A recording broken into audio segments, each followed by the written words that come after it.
Alright guys, so let's talk about the economic war today. We know the US and China, they are on a collision course. Trade is decoupling and sanctions are the name of the game.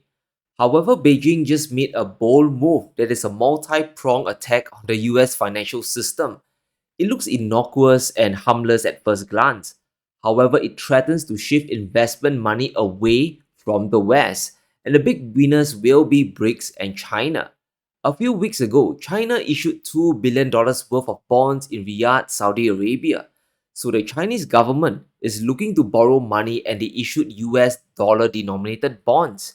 And this might seem strange. Is China dollarizing? Why is Beijing looking to borrow dollars? Is the government broke? Firstly, let's debunk the myth that China has a dollar shortage. This couldn't be further from the truth. When a merchant in China sells something overseas, they get paid in dollars. The government then steps in, they swap the reserve currency in exchange for Chinese RMB. So the Chinese government now has a big stash of dollars to play with. And because Chinese industries are big exporters, they have a mountain of money to work with. China's trade surplus has reached well over $950 billion, and by the end of the year, it will likely surpass a trillion. Despite the tariffs and trade war, China's surplus for the first 10 months is 12% higher than the previous record in 2022. So sanctions are clearly not working. China is exporting more and they are building up a bigger pile of cash. Let's not forget China's stash of treasuries and agency bonds. If we throw in the numbers from Hong Kong, the government still has well over $1 trillion in liquid reserves. China doesn't really have a dollar shortage. In fact, they have too many dollars on hand. However, China's trade surplus could drop by a lot in the future if Trump comes in with all his trade tariffs. A 60% tariff could grind trade with the US to a halt. And if China gets barred completely from US markets, their access to dollars could take quite a big hit. China exports much more than they import from the US. They recorded a big trade surplus of $280 billion last year, and this amount might evaporate into thin air. If things get messy enough, Chinese reserves could also get confiscated. Now, the same thing that happened to Russia could happen to China as well. China issuing dollar bonds is a step to ensure they continue getting the liquidity they need. As it stands, the world still runs on the dollar system. China might have de-dollarized half of their trade, but they still need to buy stuff using dollars. China's share of cross-border payments in RMB is well above 50%. Countries are trading with China using the Chinese currency. But this also means 43% of trade is still done in dollars. Countries require dollars in global trade. When you buy stuff in Latin America, Asia, and the Middle East, the reserve currency is still the standard. The implication is huge. Countries still need to hold dollars to import stuff. They also earn dollars when they export to the US and other parts of the world. And what do you do with all this excess amount of cash? You have to invest them elsewhere. Until today, the biggest avenue to stash your money would be the US Treasury market. And this is one advantage the US has over other bond markets. The outstanding US debt is around $28 trillion, and by 2034, it's going to hit well over 50 trillion. To us, this looks horrible, and it is. It shows the US government borrowing and spending money like drunken sailors. But there's a very big irony. It means investors, including countries, always have a place to invest their dollars to earn a return. And because the Federal Reserve can print money, there's no risk of a technical default. And this is what China is trying to challenge. They know there's a ton of countries buying US Treasury bonds not because they like it, but because they simply have no choice. Countries need to hedge their money against inflation, especially when the US keeps debasing the currency. And the only avenue left is to lend the US government even more money. It's one big vicious cycle. China issuing bonds in Saudi Arabia is a first step to challenge this. Beijing wants to compete with the US for the world's reserves, and the big plan is to use their own trade surplus and their own economy to back their dollar bonds. And the world loves it. China's dollar bond sales have been flooded with demand. They want to raise just $2 billion, but they were met with 20 times the demand for the bonds.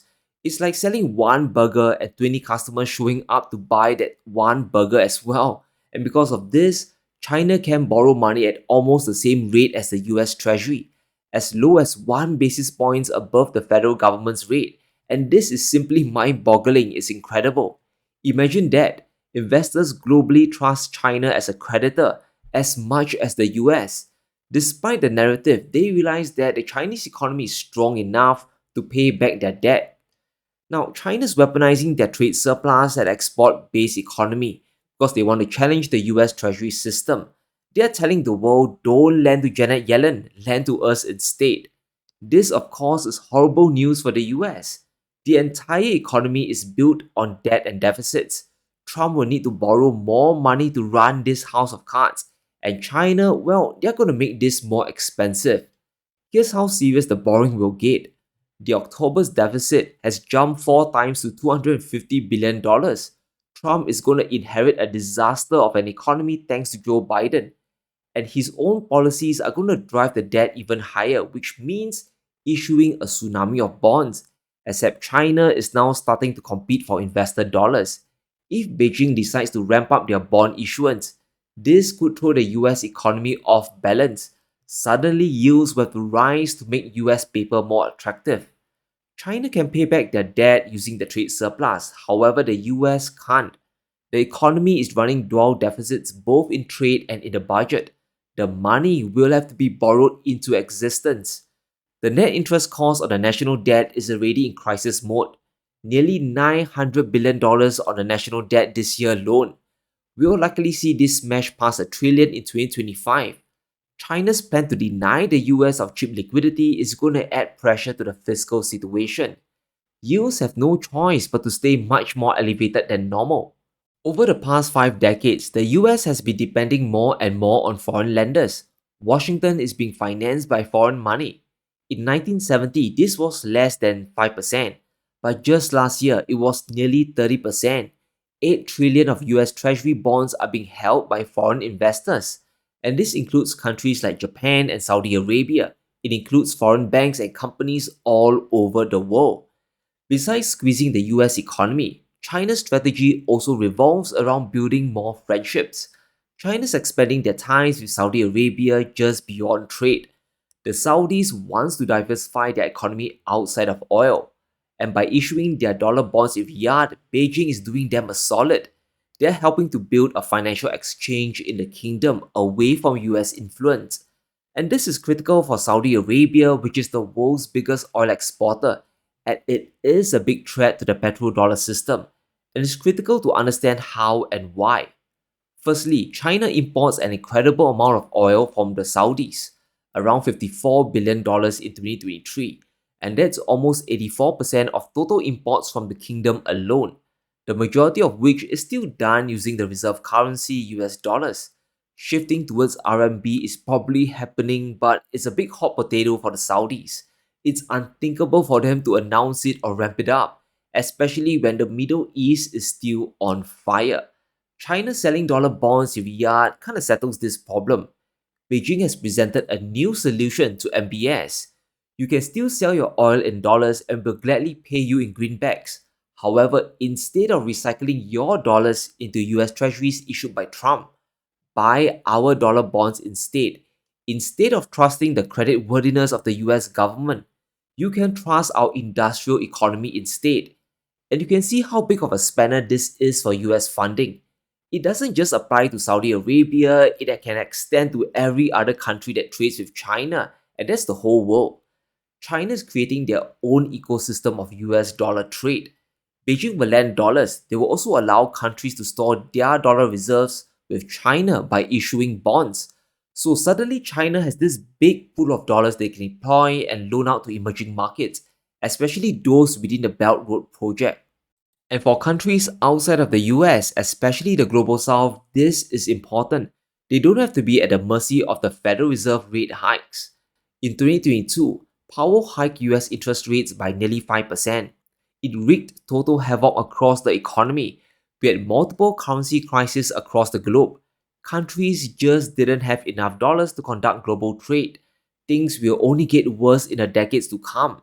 The recent hike was faster and higher than any other time in recent history. As the US debt continues to explode, the swings will get progressively worse. This is where China comes in. They have a big trade surplus and they can issue bonds at a cheap rate, almost at par with the US Treasury. Beijing can easily provide dollars to emerging markets, and this can be in the form of swap lines where countries they exchange their local currencies for dollars, and that's just one option. Or China could pay for imports in dollars and allow exports to be settled in local currencies. Either way, this strengthens trade between China and the world.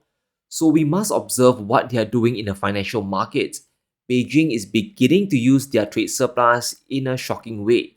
They are starting to deploy their mountain of dollars not just to build roads and ports, but to also finance global trade. But let me know what you think. Will China continue issuing more dollar bonds? And what is the end game here? Let me know in the comments below. Stay safe, be sure to smash the like button and subscribe as we navigate through these crazy times.